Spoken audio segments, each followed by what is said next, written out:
Welcome to the Laurent Collective podcast, where we go deeper than just surface talk. Each week, we'll explore everything from family, business, creativity, culture, and faith. To make sure not to miss an episode, be sure to subscribe and hop on to Instagram at Laurent Collective to chat with us about this episode.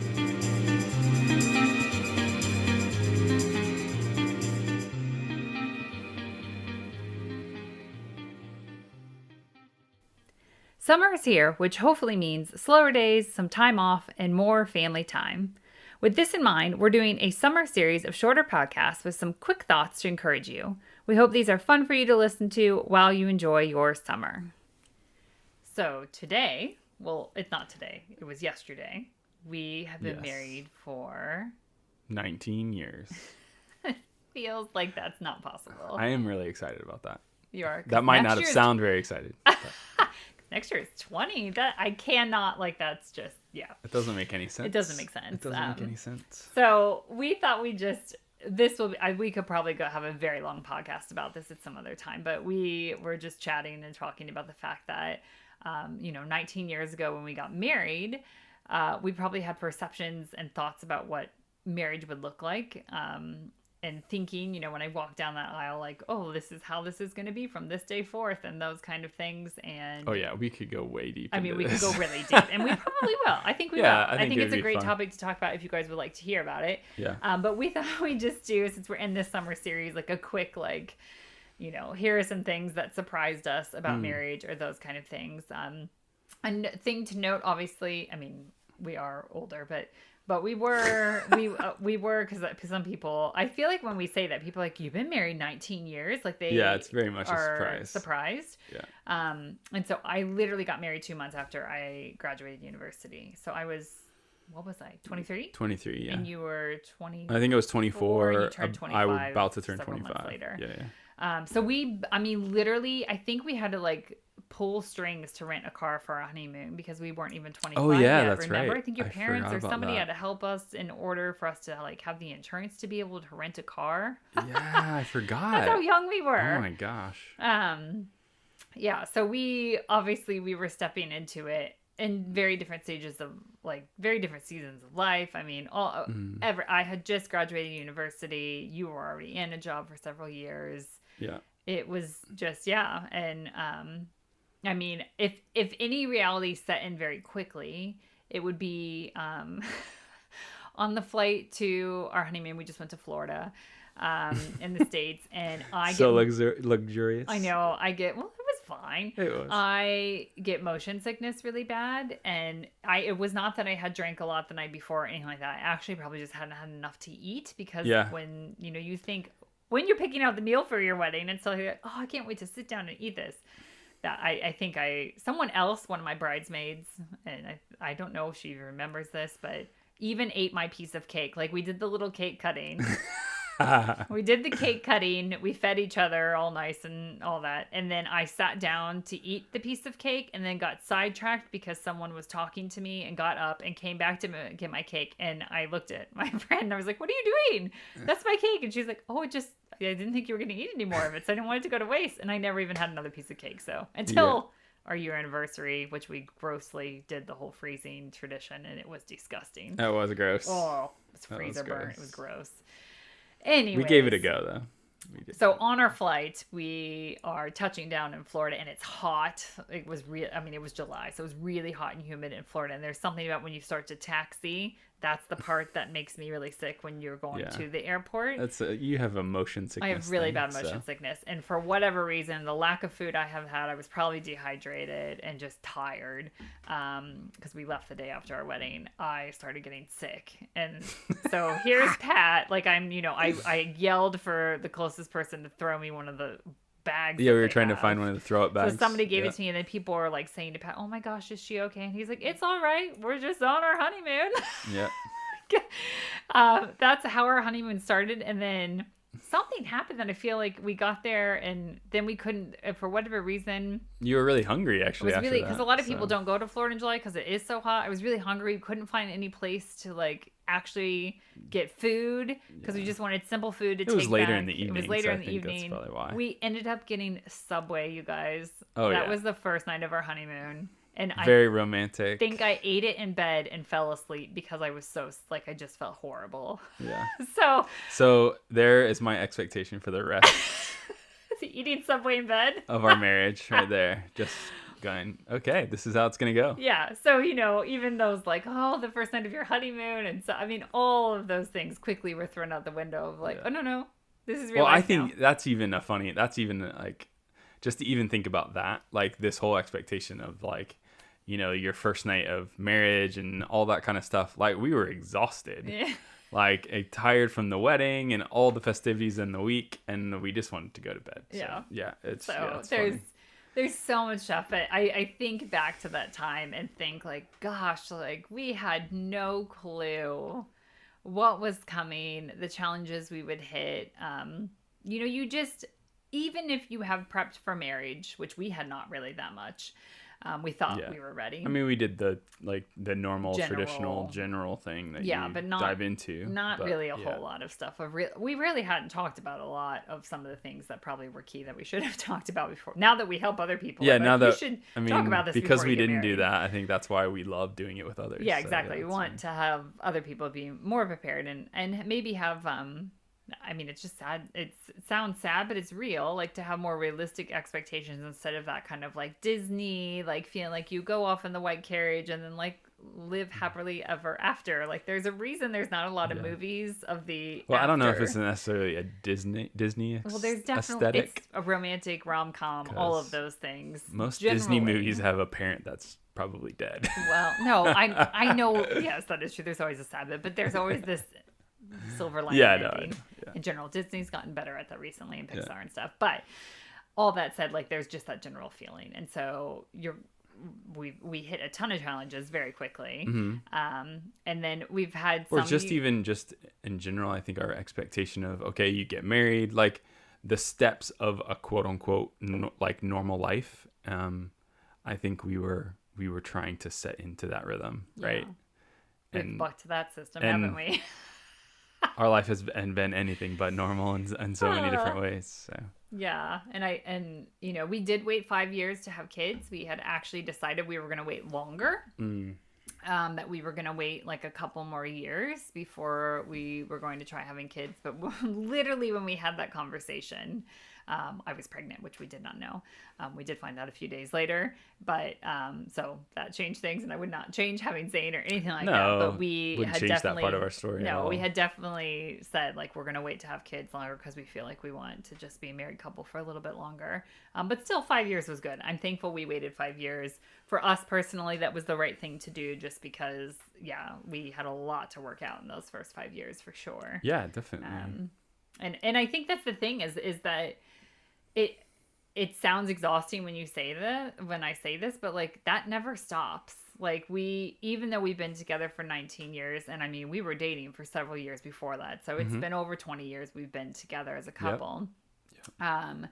That we still hit things that were like, oh, we haven't worked on this bit, or we've worked on it, and yet it's still coming up, which just, you know, certain things do that you're like, oh, this is coming up in a new way. Maybe we found a solution before, and now this is new. And so marriage is challenging, and you can coast. We could choose to coast, but we choose to work on the hard things because that only grows us closer together, and makes us work together better as a team, as parents, and everything. I think that's one of the things too. I think that we've really pushed into is just that idea of team, and we've got lots of friends and know of other couples that do very similar things. But you know, our marriage doesn't necessarily have specific types of roles. I think. No. We've definitely tried to step into a system that works for us. And that is really based on, you know, encouraging one another in the things that we're doing, and as well as having a constant time of processing, which we haven't we really haven't done much until, you know, the last couple of years of like, that's really been helpful of understanding where each other are at. And, on a weekly basis, and being which we very, talked about before. and being very open about where we're at with things. And I think that's obviously been a growth thing for us as far as, you know, I would say very early on, we would never talk about how we felt things were going, or it would only happen when it came to a needed. fight, like when we come to a point of disagreement, then that would come out. But we didn't generally do really good at checking. And I mean, we were with each other, and I think that's the thing, you can be with each other and hanging out and in the same space constantly and actually not know what's going on in the other person's head or how they're actually doing.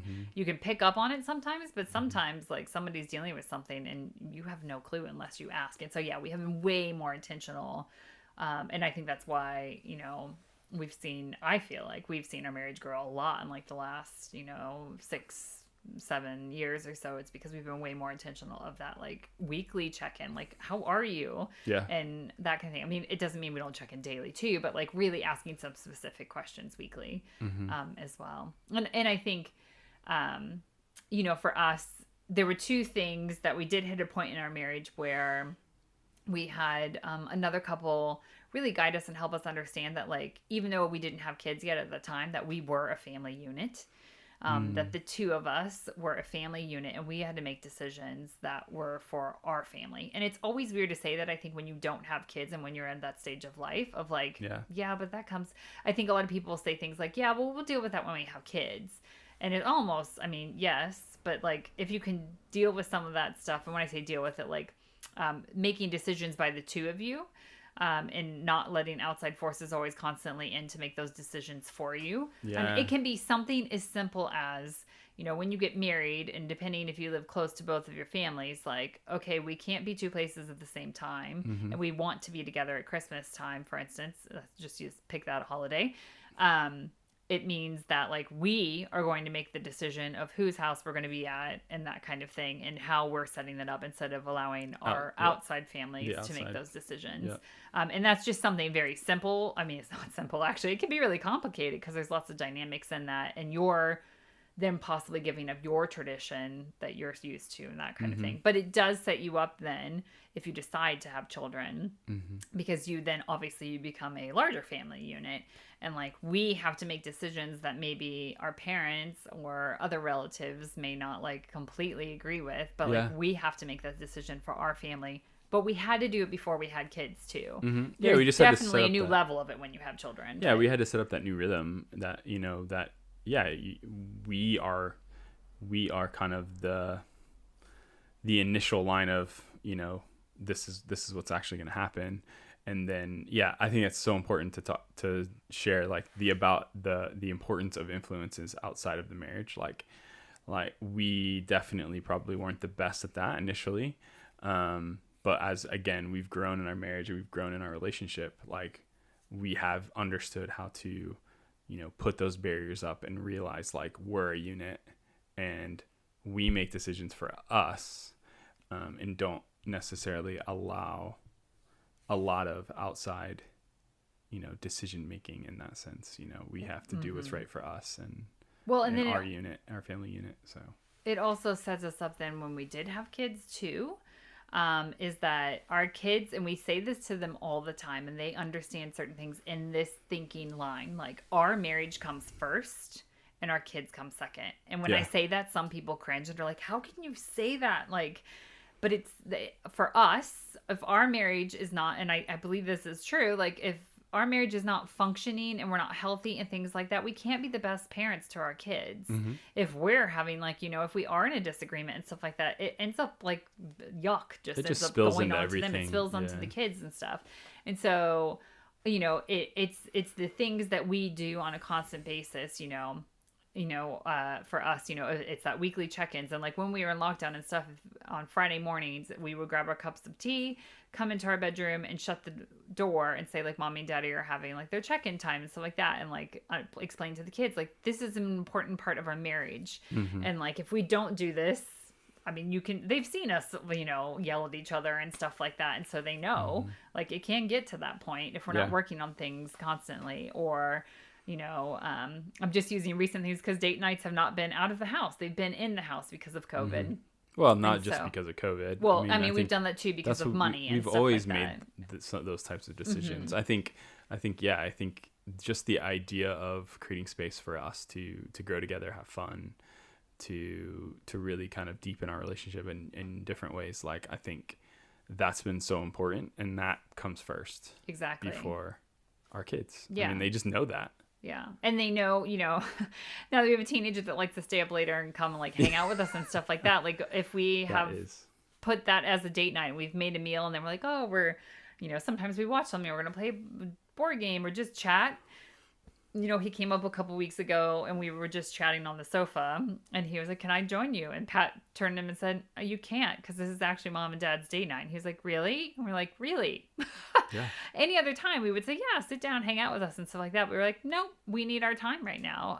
And he understands that. He gets it. It would be a shock if it was the first time he ever heard it. But because we've said it since he was little, he understands it and gets it. So I think that's been vital, because 14 years of our marriage we have had a child.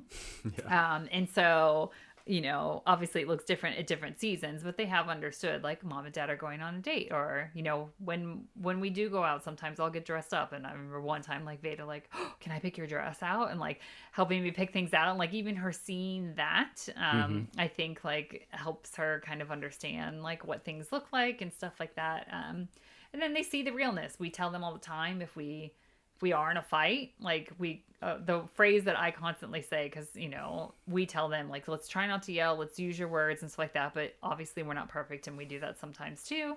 And if it gets to that level, sometimes one of them will come in, don't yell, use your words, like things like that. We're like, oh, just get out. They use our words. Yeah, that to us. Exactly. But then usually once we've come to a calmer space, we will remind them, like, mommy and daddy love each other very much. We're working on whatever the argument was about. We're sorry if we did raise our voices. You heard us say something like mean that we should not have said to one another. And remember, like, you get in fights with your brother or your sister and you still love them.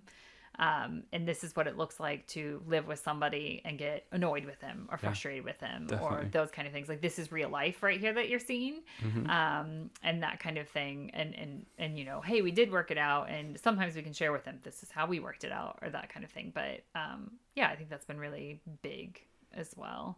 And it's just celebrating things together too, even if it is the smallest of celebrations of getting, I don't know, some small treat we don't normally get, or whatever it may be. That it's like celebrating those little wins in our marriage too, I think have been huge. Yeah, definitely. I think it's been so key for us to really push into the teamwork aspect. Like, I mean, even down to the fact that if one of us is sick, like, everything kind of goes off kilter a little bit, because the other person isn't doing the things we're used to working together as a team. So we're always working together as a team in everything, not just our personal life, not just our business life. It's how we do everything. And I think that has definitely been one of the things that we've learned over these 19 years. And just understanding how we can, the things that we've brought to this marriage, like, in understanding how those things work and how do they work together and how can they complement the other. Like, there's just so many cool things that we can do together, but we have to do it together as a team. And so, well, and we are doing things individually too. Sure. But then we come to get back together as a team. So, like, often I hear somebody say, well, they're not the same person I married. I hope you're not the same person I married 19 years ago, because that means you haven't grown at all. Yeah. And you haven't accepted, like, challenges and taken them on and stuff like that. And so, like, you grow together, and that comes with its own challenges. Like, no matter when you get married, if you get married young like we did, or you get married in, later in life, whatever that looks like, those challenges are still going to come, because you're still going to grow in that time. Like, sure, we went through a lot of challenges because a lot of that growth came when we were, like, young and you're learning so much all at once. But that still happens when you're older. You're constantly changing Hopefully. And evolving and hitting a new challenge that then makes you think and change and stuff like that. So I think it's cool that you're not the same person that I married 19 years ago, because you're, like, so much more, like, mature and everything. And I think too, it's important to be encouraging to those to your spouse or to your partner in those times. Oh, right. Yes, in those exactly. times of change where you see maybe your partner, either struggling or actually lighting up in a new way, that you really pay attention to that, really encourage them in that. Because that's the experience and the fun part of being married, where you get to experience some of that stuff together, but also like what that is going to do for your marriage. And it's really fun. Encouraging one another in it when Yeah. you see something like, keep stepping into that. I know it's hard, but Yeah. keep going. And Exactly. that kind of thing.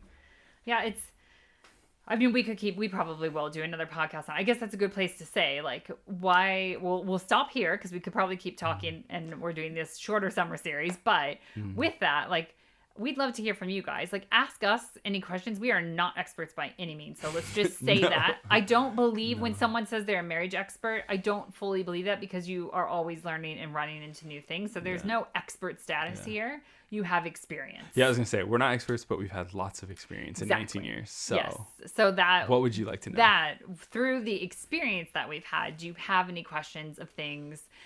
Again, we may not have an answer that gives you any kind of solution. It may just be something to try out through experience and stuff like that. So we'd love to hear those questions from you, and we could address those and go into those in a deeper, different way in a different podcast. So send those over to us. And yeah, that's just happy anniversary, honey. Yeah, happy anniversary to 19 years. That's crazy. Who knew? It's craziness. Yes. And we would be celebrating it in a different country. Well, yeah, exactly. You have no clue where life is going to take you. That is for sure. So, yes, we hope this is encouragement to you guys as you are in your marriages or looking to get married or any of those things. But again, send us any questions you might have.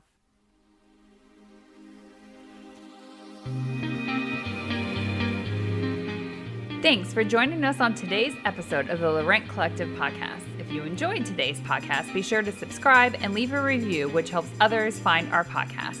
Continue the conversation with us over on Instagram at Laurent Collective. We look forward to going deeper than just surface talk with you again next week.